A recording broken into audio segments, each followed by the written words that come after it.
comment je l'ai compris? Je crois que ça remonte à l'été 2003. Dans un camping-car. Mon grand-père conduit et ma grand-mère et mon frère sont à l'arrière. Et moi, je suis devant, à côté de mon grand-père, en train de regarder la route, anxieux. Parce que ma mère avait appelé pour nous dire que mon père était tombé malade dans la nuit. Mon grand-père a décidé en quelques minutes de rentrer dans le sud, en quittant la Bretagne. Il a suffi de ce coup de fil pour que les vacances s'arrêtent. Et en un trajet expéditif, on a quitté la fraîcheur finistérienne pour rentrer dans la chaleur étouffante, polluée, et retrouver la lumière ocre des Bouches-du-Rhône.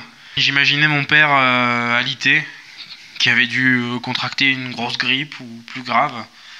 En arrivant, je lisais sur le visage de ma mère comme du réconfort et aussi une grande fatigue.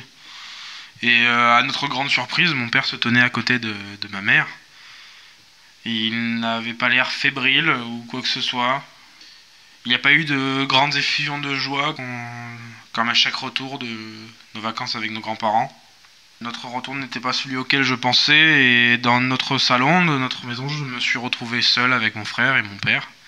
Et je comprenais pas trop ce qu'il nous disait. Je croyais qu'il blaguait.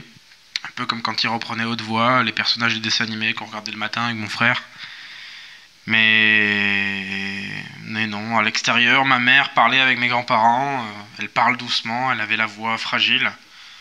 Mes grands-parents rentraient chez eux, nous ont embrassés, et la seule chose que je comprenais était très décousue. Tout était brouillon, comme le voyage d'ailleurs, et les retrouvailles. Tout était lourd, comme le temps, la chaleur, la lumière. Quand j'y repense, en fait, je sais pourquoi je n'aime pas trop l'été chez moi dans le sud. Tout me ramène à cet été, à la lumière, la chaleur. L'été où on a découvert notre autre père. Celui qui est plus si invincible, celui qui reste drôle mais parfois non. Celui qui fait du souci à ma mère. Celui qui l'a fait crier parfois aussi. Et en fait, notre père bipolaire.